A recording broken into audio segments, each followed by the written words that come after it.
Who here has seen something that I'm in?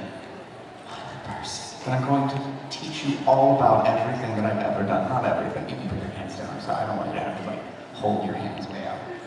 I'm gonna get tired. And everyone will be irritable, and it won't be a fun time. I don't want that. I want everyone to be happy. That's the important thing. Okay, so, me. Why should you care about what I do?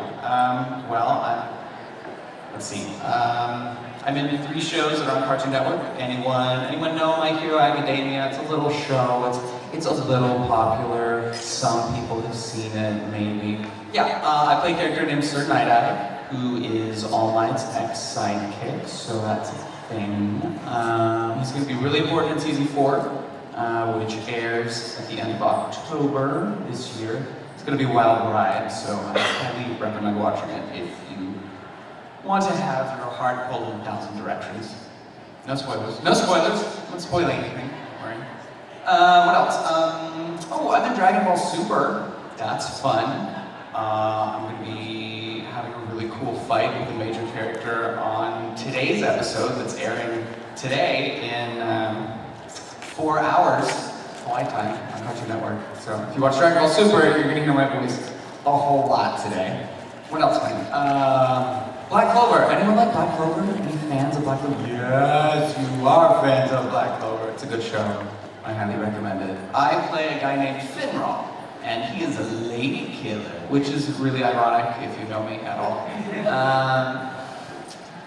Yeah, he's the portal dude. You see like a dude with hair that's kind of shaped like this, opening up portals and lamenting that no woman wants to go out with him. That's the character I play. That's Finral.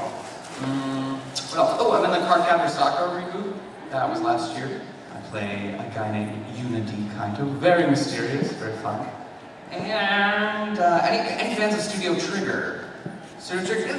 Yes, you and you and you. Yeah, Access Gridman. Access Gridman. Yes, Access Flash. Yeah. I'm in Gridman, a show. It's a tokusatsu show, which basically means like monsters that attack the city, and then like robots fight the monsters who protect the city. Yeah, I'm in that. I'm the lead in that. So you should watch it. It's a good show. You should just watch it because I'm in it. You should watch it because it's genuinely a good show that will blow your mind because, oh my gosh, the surprises in that show are insane. And then when you finish the show, you're like, wait, is this even anime? So watch it. I highly recommend it. So this is my Q&A. This is my generic Q&A, which isn't to say generic in like the boring sense, but generic like you can ask anything. Let's go on a journey together. What do you want to know about me? Do you want to know anything? Like, is there anything? How are you doing today? I'm doing great. Thank you for asking. That is a valid question. Yes. How are you doing today? I love the weather here. Like, the weather in the mainland is just so temperamental. I'm from Texas, and well, I also live in Texas, and Texas is really hot. But also Texas can't make up its mind. It's very temperamental. Ours is too, no worries. Yours is too? Yeah. I feel like it's even more temperamental here, I guess. At least with like, is it raining or not? I don't know, it's an island. It's always raining and not raining at the same time, right? You'll be driving. I once passed under a bridge, it was pouring rain, I passed under a bridge and it was dry. Wow. Yeah, well, okay, so temperamental with rain. Texas is temperamental with temperature. Like, how common is it to have like a 30-degree temperature difference? Well, no, I mean, it gets cool at night. But yeah, no, there have been times when I've woken up in the morning and it's like 30 degrees, and then it goes into 80 later in the day, and then we go back to 40 at night. It's not fun for a voice actor, because, you know, the moneymakers get a little inflamed. It's not fun. So yeah. What do you want me to talk about? You know what, I'll be completely honest. I'm curious what your plans are for your vacation while you guys are going to be over here. Do you want to know my plans for our vacation over here? Well, we're here until Wednesday night, so we have some time. Last time we were here, I feel like we did everything. We flew to the big island, we saw Mauna Loa, we went scuba diving because both Michael and I are certified, and checked out this plane wreck. It's like a World War II bomber that had a little accident during a training exercise, and I mean, the dude survived, everything was fine. Can you imagine that? Like, having your failure be a big tourist attraction? Like, yeah, I don't know how that would feel. That'd be kind of funny. Your grandkids being like, you saw your plane, granddad. Good job. It's really nice though. It's like 120 feet down, and there's a lobster named Carl that lives in the fuselage. It's really cute, and a lot of fish, and highly recommend it. If you live here, you should go scuba diving and go see the fishes. Yeah. Good times. Oh, but what are we gonna do this time? I don't know. I think we're gonna maybe rent a car and go see some of the waterfalls. It'd be nice. Drive around. We've never rented a car before. I don't know. How are drivers here? Okay, I got a thumbs down from the back and a thumbs down. We don't beep our horns very much. We don't beep our horns much as the mainland. Yeah, that's a mainland thing. It's a mainland thing. So what do you do instead if you're like angry and you're driving? You're like, you hurt me. What do you? We yell and they don't hear us. Oh, so it's more of a private. Or Yeah. if you're really in the country, you roll down your window Roll down and you your yell at the window, person, you're you're like, like, "Hey." you want to go, and then you pull over. Oh dang. Yeah. And then How does that work? What are Hawaiian like road rage fights like? Do you throw pineapples at each other? That is stereotypical. It's very stereotypical. And do you know why I say that? It's because I really want to throw a pineapple at someone in a fight. That's just a personal issue of mine. And I projected that. I'm sorry. You should go to Dole Plantation. Dole Plantation. Okay. Is that? They grow pineapples, yeah. Okay. North Shore. Not sure. Not sure. So easy. Okay. All right. North Shore's nice to drive around. Okay. Yeah. I'm not sure. I'm not sure. Cool. You know how hard it is to carry pineapple? I don't. I should probably think about that. They're very spiky. Very spiky. I feel like they make good, like, street fight weapons. But where would you hold them? They're spiny all over. Well, at the top, you just That's hold spiny. it. They're spiny too. They're like hard leaves. The leaves are the spiny part. So you gotta like sand down the spines. Like, this is too much work. I don't want to do this anymore. You're right. I should have listened to you. Okay. I like Right. these Pineapples are the best weapon. Okay. A net. On a stick. Catapult. Oh, you spear the pineapple and then you hit. I mean, then you. I don't know. I feel like you're. Why should you just use the spear? Why wouldn't you use the spear? That's exactly what I'm thinking. Wait, what? I like where this is going. It's like a philosophical discussion on Where are you guys eating? where are we eating. We're eating everywhere because we have so much amazing food on this glorious island. So little known fact, or maybe well-known fact, I'm not sure. I lived in Japan for a little over a year working as a translator at a Japanese company. I was the only foreigner in a company of 150 Japanese people. It was rough, y'all. No English. When I was a translator, I was an interpreter, I also was a programmer, and yeah, I had some interesting times there. Let's see, I translated a textbook on programming browser-based video games, simple JavaScript-based video games, and it was used, I think it's still used at Cal Poly in California. It's also used at Uppsala University in their game development, like their Intro to Game Dev course, and the New England School of Communications in Bangor, Maine. Woo! So yeah, it's funny. So we flew to all those places and did hackathons. And my favorite was Sweden, though. I mean, it was fun. And yeah, did you know Uppsala University in Sweden? Their entire game dev program is on an island called Visby, and Visby is an island where like all the rich kids go to party in the summer, and then in the winter, the only people there are like retired Swedish couples and these game dev students. I don't know, and you have to take this very tiny plane to go to Uppsala's Visby campus for game dev. So, I mean, the hackathons that we ran there were very like, we're the only ones here, the only thing we could possibly do is make video games. Except they sounded far more Swedish and less desperate because they're Swedish. That's me. It's me, projecting my thing. I'm sorry. Okay. Anyway, yeah. So, yeah. You want me to talk about living in Japan or Sure, I would love to hear. working? You want to hear about Japan? Okay. Well, working for a Japanese company is rough sometimes. That Zangyo, everyone, those long working hours, that overtime. That's what overtime. It can be a little rough, but what I do enjoy about working at Japanese companies is when you have a company event, like where your boss takes you to like yakiniku or like Japanese barbecue or whatever, as soon as the first beer gets distributed. All the social norms go out the window. You don't have to worry about your keigo or your verb conjugations or anything. It's fine. That's what I love about the Japanese language. Is add alcohol and all the hard stuff disappears from the language. It's great. You know, I don't know. That was my problem. Maybe I didn't drink enough when I went to Japan. Yeah. You know, there was one time my physician, when I was in college, actually told me that I should probably, like, calm down more. He was like, you should start drinking. That was when I decided to reevaluate my stress levels and my type A personality. Be like, ooh, maybe I should do more things that are, like, calming. Yeah, so.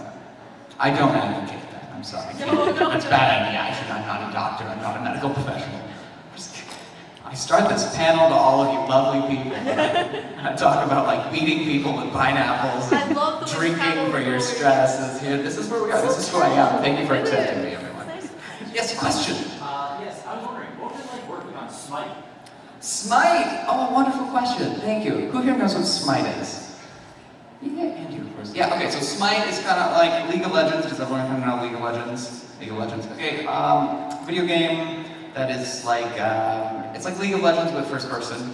And you're placing these matches. I think they're like 3v3 or 5v5 or they're different ones. But I was cast as a character in that, one of the newer gods. Well, it's not new anymore, but his name's Erlang Shen. And the way recording for Smite works, and all video games, which is very different from anime, and this is kind of a cool thing to talk about, I think, when you record for video games, it's all what's called prelay. So we don't have any animation. You go in and you have a spreadsheet of every single line or reaction that your character is going to say. And that can be very difficult sometimes because each of those lines has to be absolutely true to the character you're playing in that moment. So you may have a line where like your character is expressing happiness that he just defeated an enemy. And so that has to be delivered in a certain way. And then the line you have to record right after that is, oh no! The line you have to record right after that is that character's reaction after being killed on the battlefield, right? So there are all these multiple timelines and realities that you have to be able to jump very quickly between as an actor, which is very difficult, but also very rewarding. And then you get out of the session, you're like, I just lived 100 lives, oh my gosh. But yeah, Smite's fun to record. They're usually like 2 to 3 hour sessions, and you have to go very quickly. You go into the booth, and we record at a place called Okotron 5000 in Dallas, which like Funimation's a big studio that has a bunch of little studios in it, or little like recording booths in it, and then Okotron has like I think 3 or 4 different booths in it. That's where Dragon Ball's recorded, is Okotron. Chris? Yeah, that's Christopher Sabat's studio. But yeah, so I go in there and I work with a director, Stephen Hoff, who I've known for a long time. And what happens is I go in, we chat for a little bit, he talks about the character, I put on the cans, the headphones, and he dials into Hi-Res Games. And Hi-Res is the company that makes Smite, and they're located in Alabama. Not Alabama.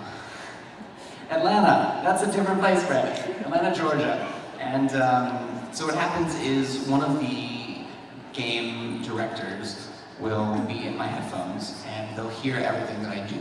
And so like I'll deliver a line and he'll say, okay, cool, love it, or give me a little more of this, a little more of that, like let it be true that you're feeling this. And we'll just go through and there are a lot of different techniques in voice acting. One of them that's pretty standard is to ABC something, where you take a line and you just, if you ABC something, that means the actor has to come up with 3 different ways of delivering it. Just record it 3 different ways to go.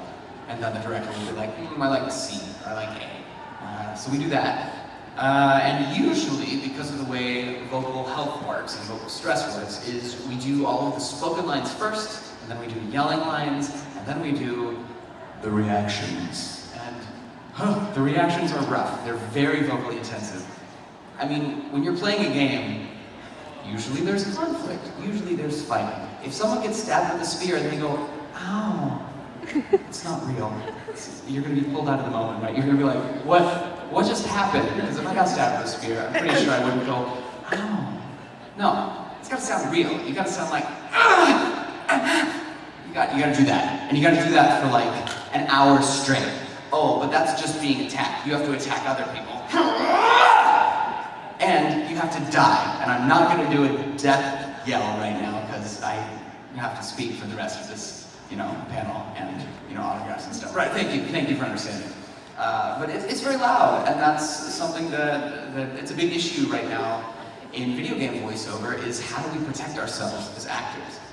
And like Texas is a non-union state. So most of us actors in Texas are not part of the union. The union is the Screen Actors Guild, SAG, or SAG-AFTRA. Most actors that do video games in Los Angeles do it under union contracts. And there are stipulations in there that say like, oh hey, if you're gonna have a vocally intensive session, it can't be longer than it's like 2 hours or 4 hours or something. There's a limit to protect the actors. But we don't have that in Texas, so we have to rely on the directors that we work with, and there's a lot of trust there. Obviously, everyone in Oakatron is wonderful and amazing, and several of them are actors themselves. But it's a big issue in video gaming right now is how do we protect ourselves in this terrifying environment of video game voice acting? So, Smite is wonderful. I love the people at Hi-Res. I was at a voiceover conference last weekend in Atlanta called VO Atlanta, and we hung out with Tina. I don't know if anyone knows Tina, but Tina is a designer at Hi-Res, and she designs some characters, but it's fun, it's a good time. I like video game voiceover. It's nice. Yes. Were you familiar at all with the original Gridman or with Tokusatsu in general before you got cast or after you got cast? So, no, I was not familiar with Gridman itself.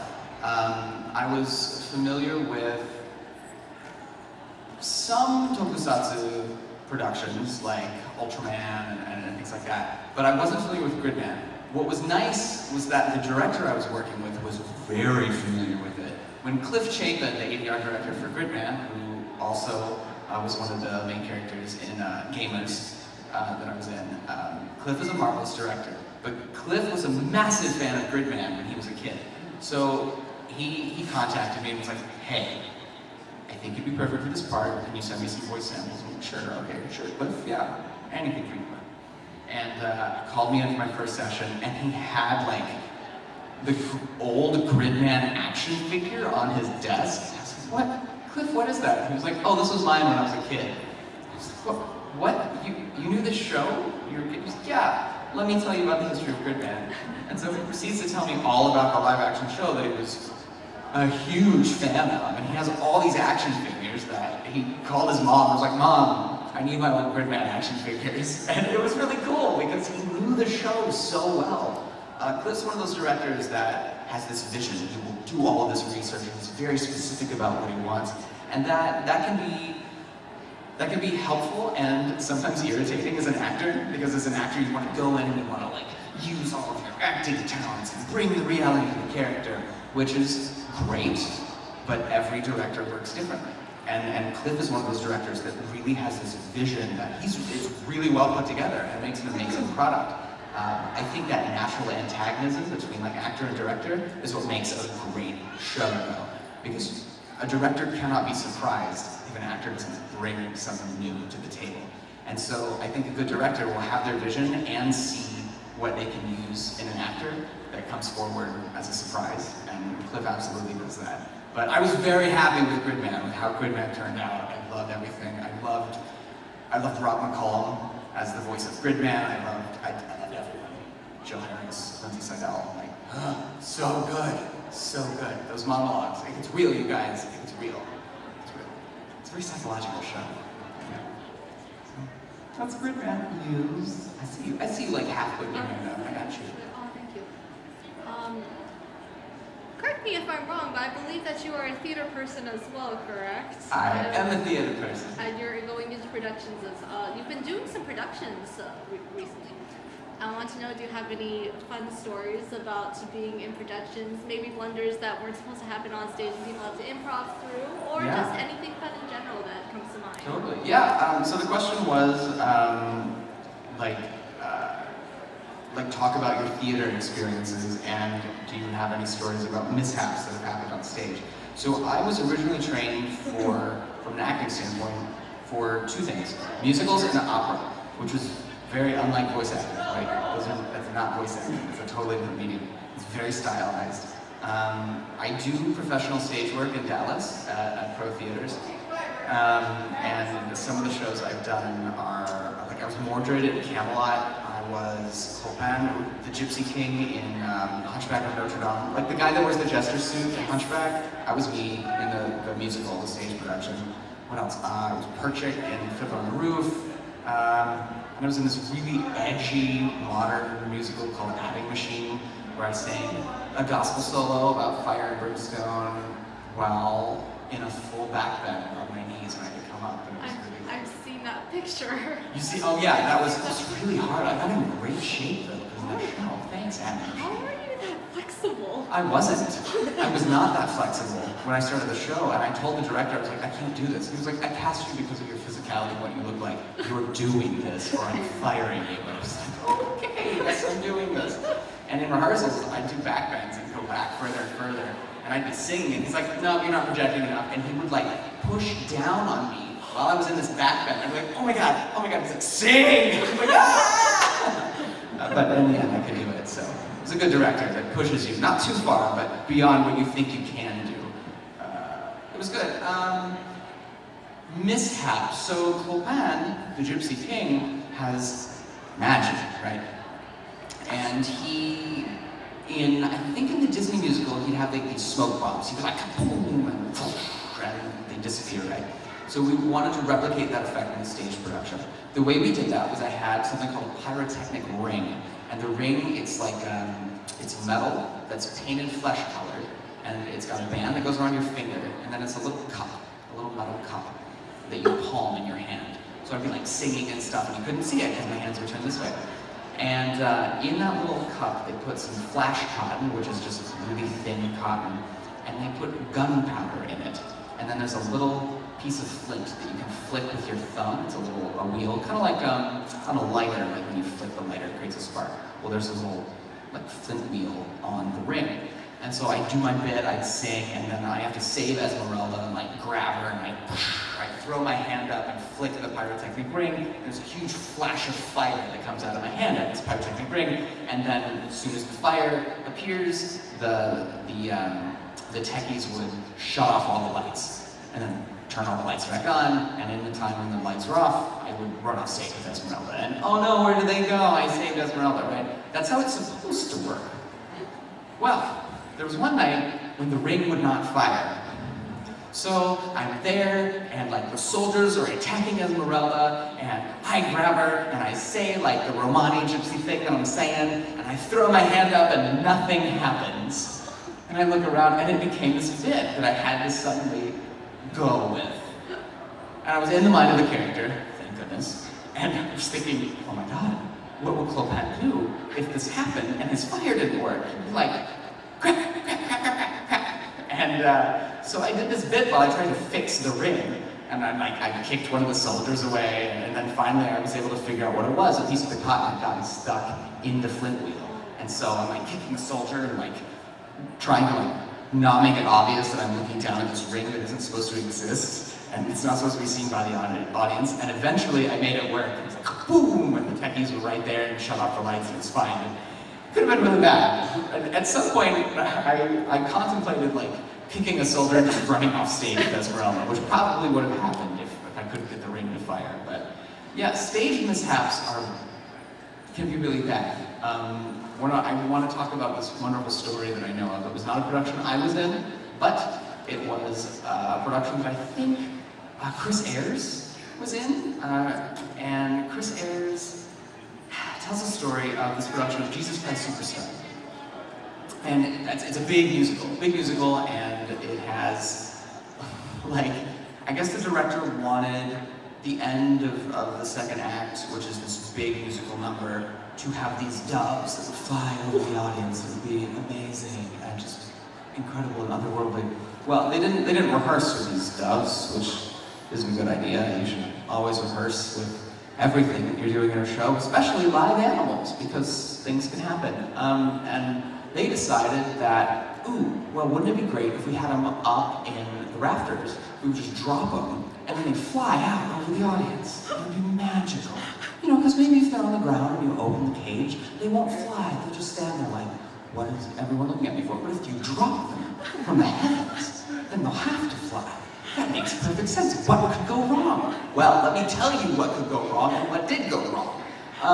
They didn't try it in dress rehearsal. They just did it on opening night, and they thought, well, we'll just put the cages up on like the lighting rigs. No problem. The problem was they didn't account for the heat that the lights generate. Stage lights generate a whole bunch of heat.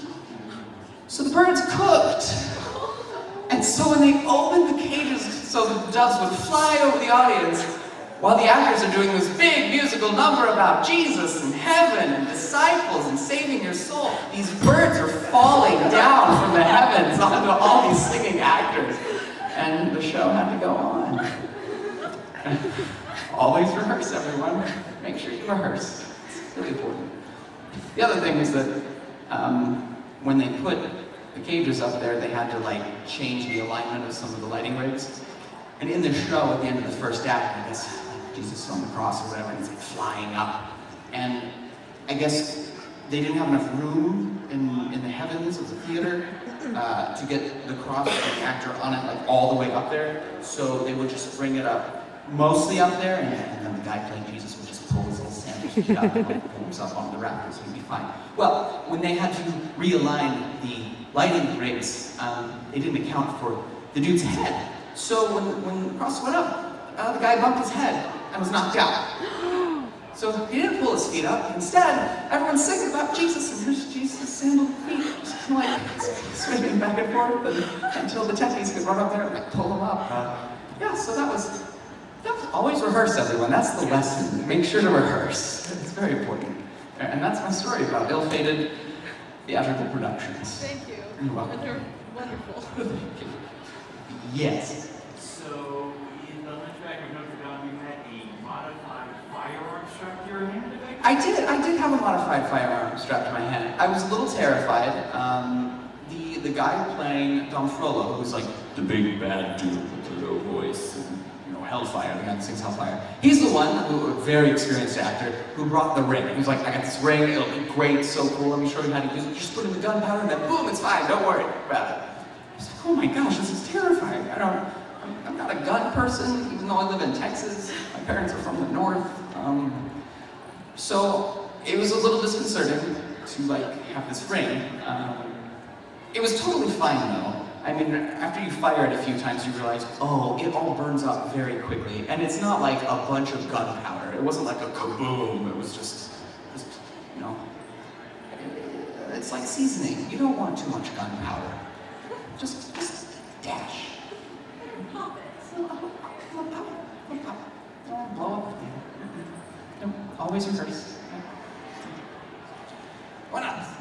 Shows? Do you guys have favorite shows that I've been in that you want me to talk about? Recording process or flukes or... This would be interesting. Flukes, okay. Let's see here. Lines. I also really like... Okay, so Gamers, the show Gamers, which is a hilarious romantic comedy, and it's a comedy of misunderstandings. The entire show, it's about these high school students in this love hexagram. It's not a triangle, it's I don't know. You'll have to watch it, it's funny, I promise.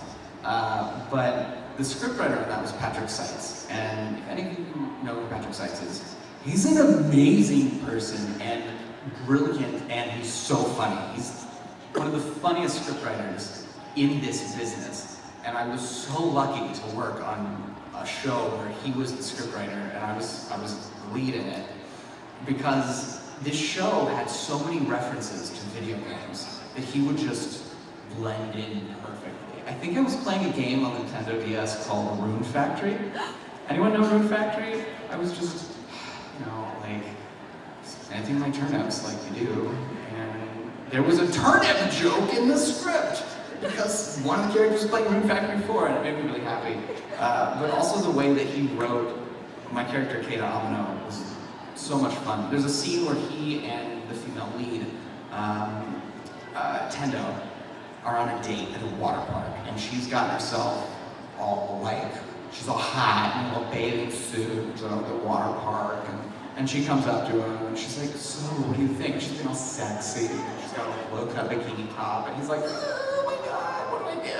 I don't know what I'm supposed to say. I don't want to be a creep. I mean, it looks great, but I don't know, like, she says, well, aren't you going to say anything? And this character is very in his head because he's really nervous and he's never, like, really had a girlfriend before and he likes her. He's so into this girl that he just doesn't know what to say. And she keeps pressuring him, like, you're gonna make me feel kind of bad if you don't say something. Like, I work really hard for this and you're just not gonna say anything? And the only thing that he can muster, which, thank you Patrick Seitz, is, looking good, champ! Last thing, like, this is great. And it's just the beauty of Patrick Seitz's writing. I desperately hope I get to work on something that he's written again in the future, because it was so much fun to work on. That was my first lead role, actually, was Gamers. Any other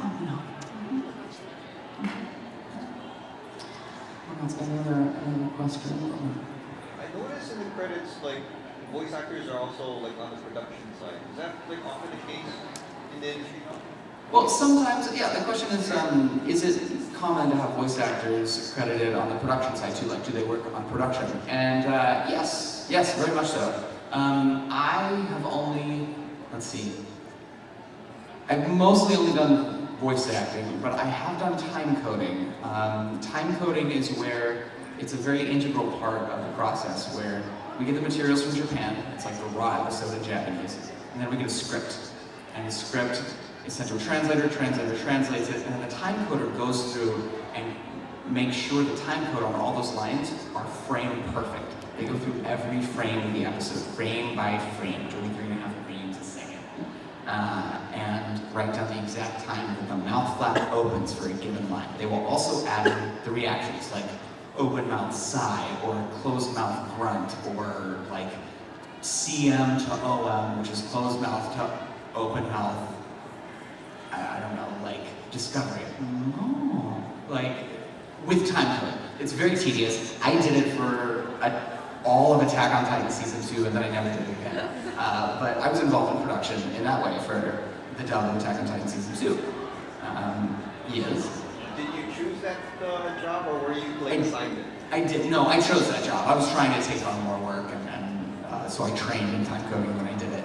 But like Michael, my partner, has done directing. He's done a lot of script writing, like so much script writing, guys. And then a lot of directors also voice act as well, and there's a good reason for that. I mean, I think it'd be very easy to see like, oh, directors are also voice acting, so they must only cast each other, and there must be a lot of like nepotism in there. But honestly, not really. And I say this as a voice actor who's not a director, so I'm in a good position, I think, to talk about this. Directors are under insane deadlines, especially now that simuldubs are the new normal. They get an episode and they have to have a mix ready, which means completely recorded with all the actors having come into their booth, having been directed, having been recorded in like a week and a half maybe. It's insane. So the easier we can make their jobs, the better everything's gonna go. So no one knows what directors like more than directors themselves. So that's why you see sometimes directors being in other directors' shows, because a director may go, oh, who's perfect for this role? Oh, well, this person I know who happens to be the director would be great in this role. But they also know that because they know the process so well, it'll go very fast. Or any other actor that's been doing it for a while. So yeah. Yes. I'm sorry, I feel like I'm asking so many questions. No, it's fine, it's fine. Speaking of simuldub, I know that you're going to be not Attack on Titan, My Hero Academia Season 3. Are you gearing up for the simuldub and Yes. all that craziness? Yes. So me, along with Rico Fajardo, and Seidel, like all of us who have been cast as like big players in the upcoming arc, are all like eagerly awaiting Season 4 with bated breath. Even it's interesting, when I got cast as Sir Night-Eye, I went in for Colleen Clinkenbeard, who's the director. And even she was under the impression that Season 4 was going to start in April. So all of us were like, ooh, April, it'll be great, awesome. And then, like, the Japanese Twitter page for My Hero, the studio that does My Hero, was like, all right, everyone, Season 4 of My Hero in October, aren't y'all excited? And all of Just like, what? Huh? Now we have to wait this long and go to cons and like, especially because like we know what's going to happen. Mostly because we read the manga, because you want to prepare as an actor, but Colleen's very much like, no spoilers. You can't go to cons and get any spoilers. So It's much appreciated. It must be killing you, though. it's killing me. It's killing me. It'll be great, you guys, I promise. Promise. Especially with you on it. I mean, thank you. You're Appreciate it, especially. Yeah. Question about what you mentioned before about time coding. So basically, one of the things you would do would be make sure that the beeps, the 3 beeps that you have to keep voice actors are lining up in the right place, so it's matching. Good question. No, that's the beeps are not the job of the time coder, but the beeps are the job of the engineer. No, I mean like you would make a notification of where the beeps would go for the engineer. Right. So basically, the time code of each line, if it's frame perfect, then the engineer will go in and lay down the beeps. They use an algorithm like a script to go in and read all the time codes that the time coders put in and put in all the beeps programmatically in the recording session. So it cannot happen without the time coders work. So, yeah. Do you have any funny Japanese stories, like speaking Japanese and maybe flooding or Yeah. Oh yeah. Oh boy.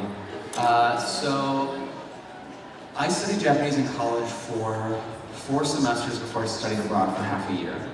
So I was, and Japanese takes a long time to learn. I mean, I'm sure there are many people in this audience that are studying Japanese, know Japanese, have some experience with Japanese. It's very different from English. It takes a long time to learn because it's so different. And when I went over to Japan to live with a homestay family, I had only had 4 semesters, which isn't a lot of time. Like 2 years in an academic environment just doesn't prepare you for living completely in Japanese. I think it works great for like French, Spanish, German, the easier languages to learn if your native language is English, but not for Japanese. And I went and met my homestay family. It was like homestay mom, homestay dad. I had an 8-year-old little brother and a 10-year-old little sister. And I was terrified, so terrified. But I had to talk to them. And I set an alarm on my phone to get up in the morning. But I also, you want to let your homestay mom know, like, hey, just in case I'm not awake by like 7:30, could you just make sure I'm up by 7:30? Is that? Could you just make sure I'm awake? Now, the difference between to wake someone up and another word which means something completely different is one vowel, okosu and okasu. If you want to say okosu, like just wake me up, okoshite kudasai. Like 7時半までに起こしてください。お願いします。Like, cool, great. I did not say that. My brain went, I blue screened while I was speaking, which happened a lot, and I said, okashite kudasai. Okashite kudasai means something completely different. And of course, in context, it wasn't a big deal. She knew what I was saying. But out of context, that verb means, like, basically what I ended up saying accidentally was like, please rape me by 7:30.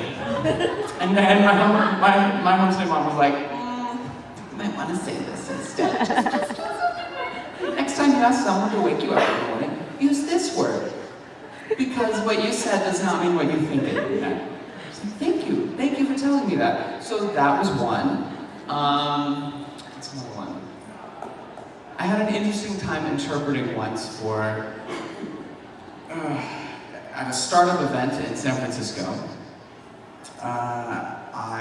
There was this company representative who thought himself to be like a very Steve Jobs type character. He was not a Steve Jobs type character, but he fancies himself one. And we were in front of a bunch of reporters, like tech bloggers and stuff. And we got up there, and he had PowerPoint presentation that I hadn't seen before. Mistake number one. The interpreter should always have to see your materials ahead of time. But it was a last-minute gig, it's fine. And I get up there, and he starts speaking English. And this was a problem because his English was real bad. It was very hard to follow. It didn't make sense. And I was up there going, what? Just please let me do my job. Please let me do my job. And what he decided to say was, he starts the presentation. He says, before we start, I just want to say something. And he says in very Japanese-ified English, Inzawado obzagreto skinhead. And I was like, whoa, stop! What did you just say? Because what I heard was in the words of the great skinhead. And that's not okay. Ooh, and I stopped him. He got really mad. He's like, what are you doing? I was like, please, okay, could you just repeat what you said in Japanese to me right now? Because I don't have time to explain to you like the history of racism in the United States right now. I just need you to tell, like, what did you say in Japanese? And he says it again, and he uses a word in Japanese, skinhead. And I was like, ooh, what? Why are you, I'm not familiar with that usage in modern Japanese. What does that mean? He was like, oh, it's just a cool word for a bald person. I was like, oh, no. Oh, that's not what it means in English. Not at all. And he was trying to reference Steve Jobs, because Steve Jobs, was balding. And he thought Steve Jobs was cool. And he thought he'd be cool. And he referred to Steve Jobs as the great skinhead. So that was a very different usage of that word in Japanese and English. So if you hear that in Japanese, it doesn't mean what you think it means. It's a cool term for a bald person. That was a really hectic moment for me as an interpreter. But I was able to explain it to the audience. And we moved on. And the rest of the presentation was done in Japanese. Thank goodness. Because even if I hadn't known the term, like the usage, I obviously would have skimmed over it in my interpretation into English, and that's what a good interpreter does. Avoids controversy. Okay, yeah, so that's... Interpreting can be really stressful. It can just be stressful. Yeah. Any other? Yeah, feel free to ask more. I know that some voice actors will occasionally, because you're working very long hours and doing a lot of work, occasionally someone will try and, pull a little prank, like say, leave a flub line in there to try and trip up the next person coming into the booth. Has that ever happened to you? Oh, yes. Oh, yes. So the industry term for that at Funimation is leaving a bomb. Like, can I leave a bomb? And usually, if your session's going well and you're making good time, you are more than welcome to ask the director if you can leave a bomb for another actor. Because you go through a lot with these characters. And what that means is you go through a lot with the actors of these characters. Brittany Karbowski and I were the co-leads in Gamers, and we would leave bombs for each other in that show. Nambaka surprisingly had a lot of bombs in it. Who knows Nambaka? Anyone? Yeah, a couple hands. Nambaka is... I want you to imagine if someone made an anime about breaking out of prison, but then made every character like the member of a boy band. That's what Nambaka is. There are a lot of sparkles, a lot of painted nails, a lot of really fancy hairdos. It's great, it's a good time. But that show was written and directed by Aaron Dismuke, who was the perfect person to write and direct the show because he has a great sense of humor. In that show, I don't know why, but we would leave a lot of bombs for each other, and a lot of fart jokes, like a lot of middle school level humor fart jokes in the booth. And a little trivia fact about Nambaka, we just left a lot of fart jokes. Also Black Clover, there are a lot of bombs in that show, too, with Chris Sabat playing Yami, who's the leader of the Black Holes. But you're just asking for it at that point. The leader of the Black Holes, Yami, makes Finral open portals to the bathroom when he has to poop. So, you're just asking for jokes of that kind. Not sure, but yeah, we leave a lot of bombs for each other. Any you return to share that are PG-13? Oh, I don't think any of them. I mean, fart jokes mostly are, but Will they be on the DVD? what? Will they be on the DVD? Will they be on the DVD? No, Blu-ray. No, oh, I know one. Oh, it had to be bleeped out. Oh, Nambaga. Rico's character. Does anyone know, like, the announcer in Nambaga played by Rico? Okay, so there's this big tournament in Nambaga, and there's an announcer character that, like, flies around on this robotic platform. And he's insane. He's just ridiculous. And he talks like this! And Rico's an amazing actor at doing that voice.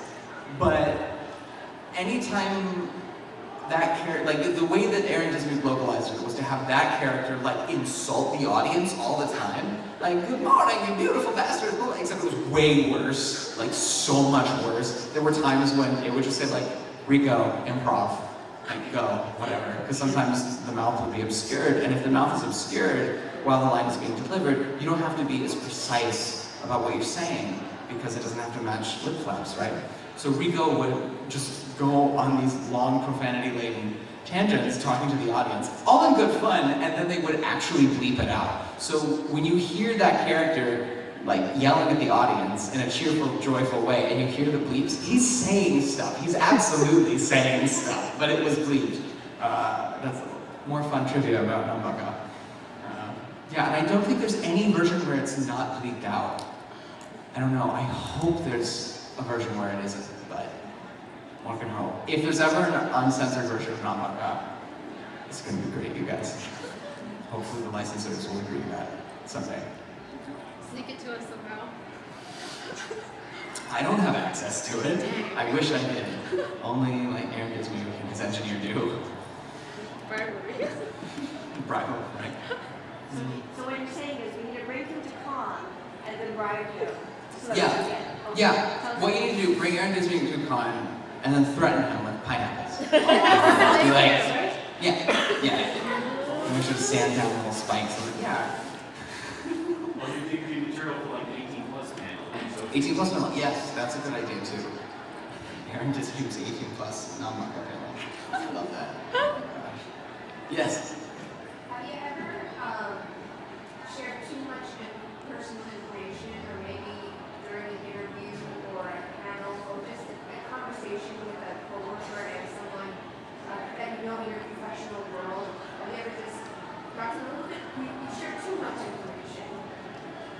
I think, Like, oh, I shouldn't have told that story. the nice thing about actors is that we're all insane. And we all have really crazy stories. So I don't feel like there are too many stories that I could tell a fellow actor where I would have that reaction of like, ooh, maybe I shouldn't have told that story, because we're all a little crazy. And like, we all understand that, you know? No, yeah, whoa. Maybe to a director once. Yeah. Okay, so I'm not gonna go into specifics, but when I lived in Japan, I was living off of $100 a week for food.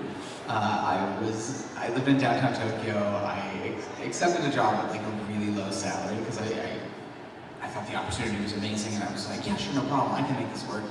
It was really rough. I didn't have the expendable income to like go have fun in Tokyo. I actually had less money than I did when I was a student studying abroad, so that was rough.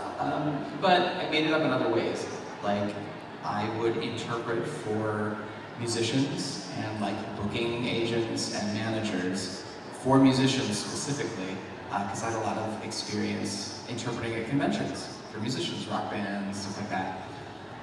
But the thing was, I didn't get paid for this because that wasn't part of my work visa. I wasn't supposed to do that. But nothing prevented me from volunteering, and ooh, maybe they would pay for dinner, or they would pay for drinks, or they would just pay for everything when we went out on the town in return for me like interpreting sometimes like these booking deals or these newspaper interviews or whatever, which was a nice gig. It was like supplementary, not income, but supplementary like nightlife experience, which was great. However, what I did not consider was the venues in which these meetings sometimes took place. So you can use your imagination to figure out possibly what sort of strange nightlife places I would find myself interpreting at, going, what am I doing? Why is this a thing? Why was I assigned a girl? What is happening right now? So in those, sometimes those experiences they were wonderful and interesting, and I actually made a lot of great friends because I'd interpret and I'd meet people, they'd be like, would you hang out sometime? I'm like, okay, cool. And so I made a bunch of friends interpreting, but also some of these stories I would tell to like the director, just like, oh yeah, it's no problem. They'd be like, what kind of life did you lead in Japan? Why were you at all these like seedy places? I'm like, well, I didn't, then I had to explain, like, oh, I realized, oh, I was just saying, like, I interpreted once at this establishment, without context. And then the director thought that I was like a very shady person living in Japan. Yes. Oh, what? No, I didn't end up in Okamaba, but I did end up in, oh gosh, this isn't an 18+ panel. I can talk about this one. I ended up interpreting a lot at hostess clubs, which was interesting, very interesting. And then usually I would be assigned a hostess and we would talk about like hair care products or, you know, moisturizing and whatever. It's great. It's great. Good times. Good times in a hostess club. Sorry. Speaking of personal, if this is probing too much, don't let me overstep my boundaries. But I've actually always been kind of curious what your dynamic is with your partner, like your guys' relationship. Oh, me and Michael? Yeah. Like our dynamic. Like you mentioned you're like a type A personality. Is he like a type A personality? Yeah, so I would say Michael and I are both type A about completely different things. It works really well because stuff that he gets stressed out about, I don't get stressed out about, and vice versa. So, for instance, Michael hates airports. You put him in an airport,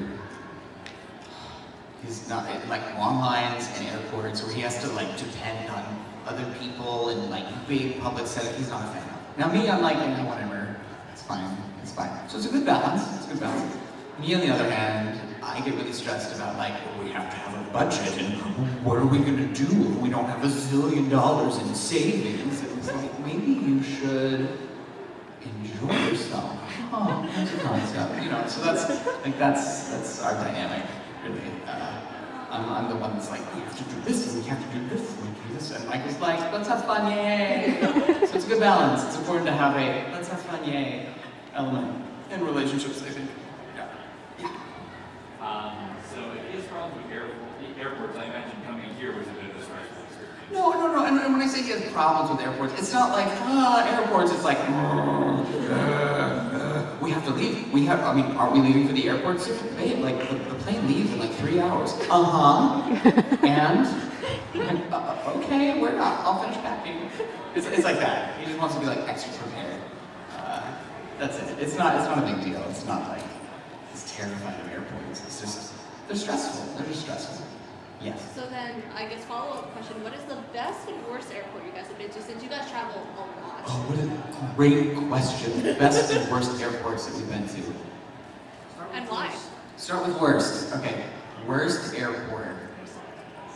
Charles de Gaulle in Paris. Yes. The reason it's horrible is because of how it's laid out. And like if you want to get from one end to the other, you have to go through all of these crazy places and tiny corridors. And it's bad. It's a bad time. Good airports. I like the Atlanta airport. I like the Hawaii airport. Oh, really? Yeah. I feel like my mom always complains about it because she finds it to be kind of winding and convenient. Yeah. I mean, maybe I'm biased because every time I come, I land, I'm like, oh, weather, island breeze. Where are we going? It doesn't matter. It's fine. So I may be a little biased. But no, it's good to hear. Yeah, I like DFW, Dallas Fort Worth Airport. The one that is our home airport is nice. It's laid out well. Yeah. Oh. Ooh. I gotta say another one from bad. Heathrow in London. Ooh, I hate it. What? What? What is it with your European I airports. don't know. Maybe I don't know what's up with the European airports. Like Gatwick. If you fly through London, go to Gatwick if you can, because Heathrow is. They have 1 million security checkpoints. We're going to take your picture again and again and again. Look, it's been 4 times. What? You know I'm here. You're not going to know that I'm 5 minutes left. Thank you. Yeah. So I don't understand. Like Heathrow. It's fine. It's a first world problem. Oh no, the London airport's awful. The Paris airport's awful. I'll get over it. Like, It's just very interesting, though. it is. Oh, good. I'm glad it's interesting. Yes. So I was wondering if there's any stories of like best or worst con experiences you've had. Best and worst con experiences.